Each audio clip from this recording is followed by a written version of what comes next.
Hey there, how's it going? My name is David. Welcome back to Kai City RC. Today we're going to be talking about the Super Dogfighter Conversion Kits, carbon chassis upgrades.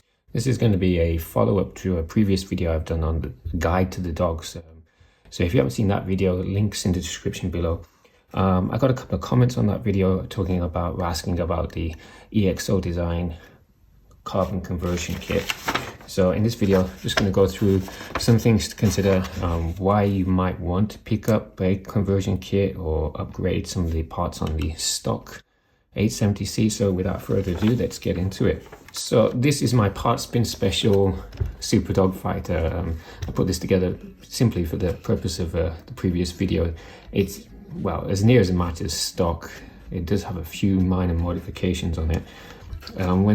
When this first came out, I ran it as it was, and it's perfectly fine on grass at the park. I want to say tame dirt tracks, but when you try to run this indoors at carpet tracks, or indeed race it like I did, a few weaknesses do make themselves known. So the first one is the stock chassis is FRP, thin FRP.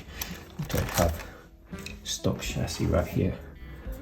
Here is a stock chassis FRP. Unfortunately, it does flex quite a bit. You do get a brace that mounts in the center of the chassis like this, but to be honest, it doesn't really do much.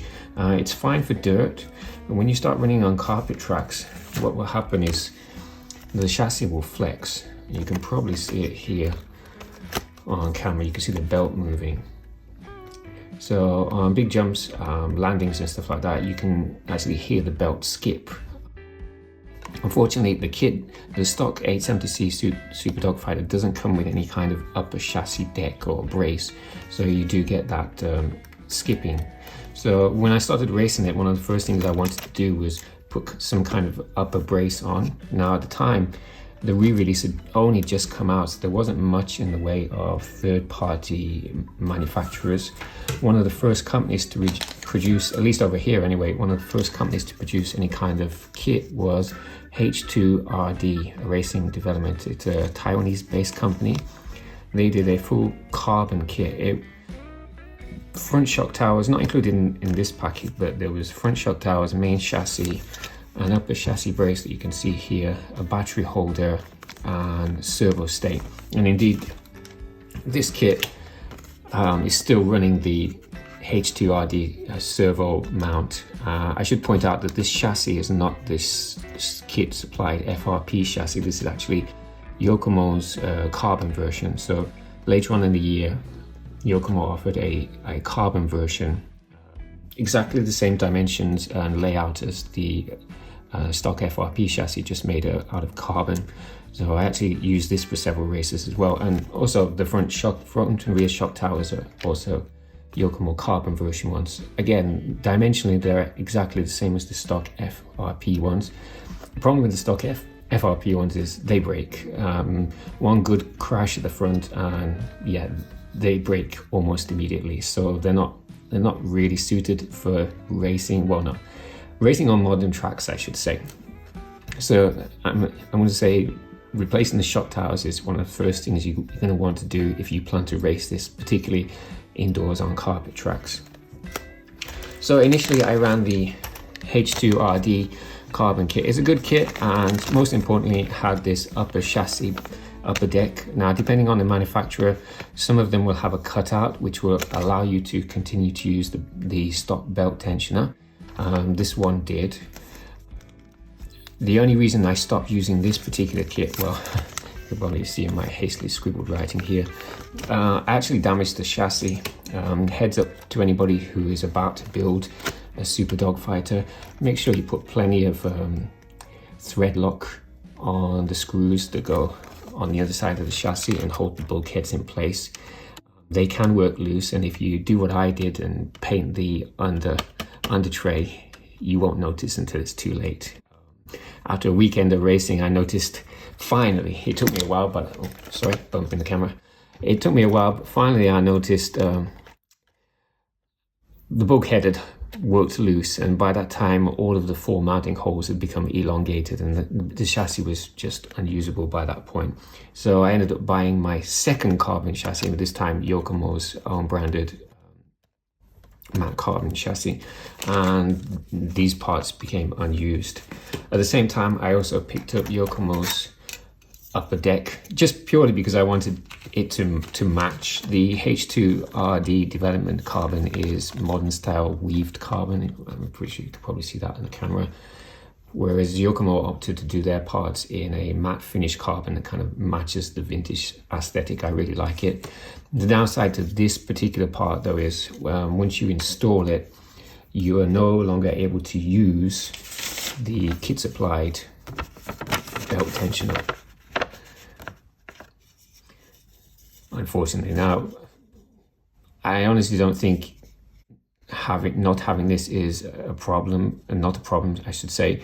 Once you fit the upper deck, the chassis stiffness improves dramatically, so you don't really have an issue with the belt skipping. So I don't think that if you've got a good upper deck, you really don't need this belt tensioner.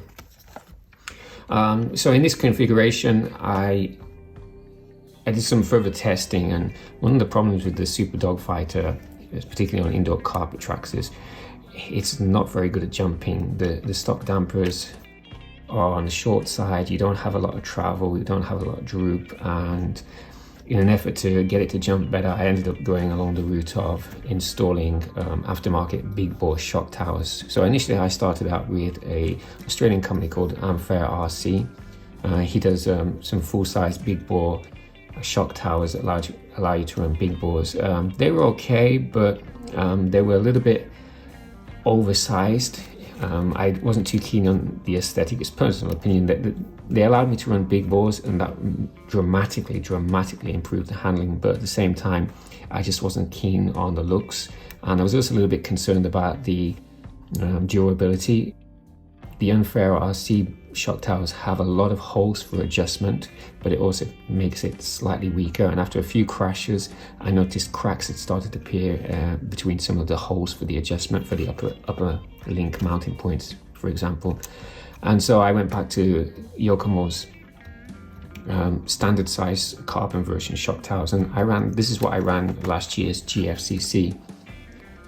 Later on in the year, I wanted to have a go at doing a conversion kit, and not for the reason you might assume. So one of the perceived problems with this chassis is the fact that you've got the heavy motor and heavy battery on this side, and modern day electronics being what they are, being lighter, don't have enough weight to balance out on this side of the chassis, so you end up with a very noticeable imbalance.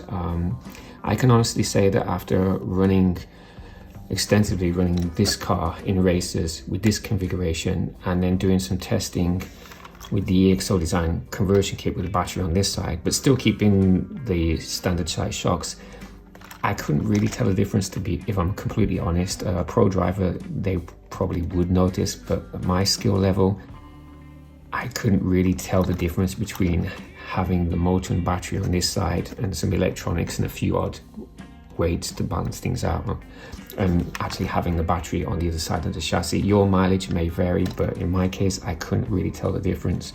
So I didn't want to do the EXO Design Conversion to relocate the battery. What was more interesting to me was the races we do over here, for example, GFCC, G-Force Competition Cup, and the Yokomo Vintage Off-Road Festival. They restricted motors to 21.5 ton brushless, but gear ratio up until last year was completely your own choice. So most people run pretty crazy gearing. I'm running 69 tooth spur, the smallest one you can fit. It's barely bigger than the slipper pads. And I think in the last race I ran a 32 tooth pinion. It gives you an FDR in the region of like 4 or 5 or something like that. As you can imagine, keeping the motor cool is paramount, and there just isn't any place in this layout to mount a fan near the motor. You can't put it on top, there's no space between the motor and the body. You can't put it in front of the motor because the battery's here. I've seen some people mount fans on this side and blow cool air onto the motor mount bulkhead. I'm not sure how effective that would be. I ended up using a small micro fan just mounted in this spot here. It wasn't ideal because it didn't really produce a lot of airflow, but it was better than nothing. So one of the main reasons I wanted to pick up the EXO Design Conversion Kit was so that I could install a full-size fan directly in front of the motor. And of course there are other benefits too. Everything is better balanced, all the electronics and motor on this side, depending on what battery you use, balance pretty well with the battery on this side. It also tidies up the wiring. You've got less cables going between each side of the chassis. The quality of the EXO Design stuff is absolutely top notch. I've used their shock towers on my top fours and I was very impressed with the quality. This conversion kit is exactly the same, top notch quality. They do two versions, a big bore version and a regular bore version. In hindsight, I would probably go for the regular sized, standard size shock towers, just because I'm not too keen on the aesthetic of big bores. I mean, the performance gain is undeniable. I mean, it really is, but in my personal opinion, vintage cars just don't always look right with massive big bore shocks on them. Again, personal opinion. So included in the kit, you get an instruction manual. The kit includes the main chassis, which is, off memory serves, it's about 3mm thick carbon, very good quality. You get a belt tensioner, carbon with adjustment on it. Although again, with the upper deck in place, how necessary this belt tension is debatable. You get a servo mount, and I'll talk about the servo in a second. Upgraded steering, so you use the kit bell cranks, but what is normally a thin piece of wire that always bends in a crash, I've bent several, is replaced by a carbon brace that goes across, and also a metal servo, no, it's not servo horn, bell crank, whatever that is, in metal alloy as well. And that really does improve the steering somewhat. You also get front and rear 3.5mm thick carbon shock towers, battery retainer, all of the posts and spaces necessary to put it together, and screws as well. You also do get, if I remember, you also get a set of wheels, and you also get the rear wing mount as well. So overall, very pleased with the quality of the EXO Design Carbon Conversion Kit. A couple of people have asked about the servo, so I'm not sure how well this is going to show on camera, but is it going to show well on camera? Well, first of all, you're going to need to get yourself a low profile servo, mainly just because the standard one is going to interfere with the body at this point. I suppose if you were to cut something out of the body here, you might be able to fit a full length servo, but really you do need to fit a low profile servo. So the only potential problem is the clearance between the servo horn and the belt. Now, depending on what servo horn you're using, I'm pretty sure the kit one that comes with the 870C would probably interfere. It'd be too close to comfort with against the belt. So you do need to get some kind of low profile servo horn. I just happen to have this one in my parts bin.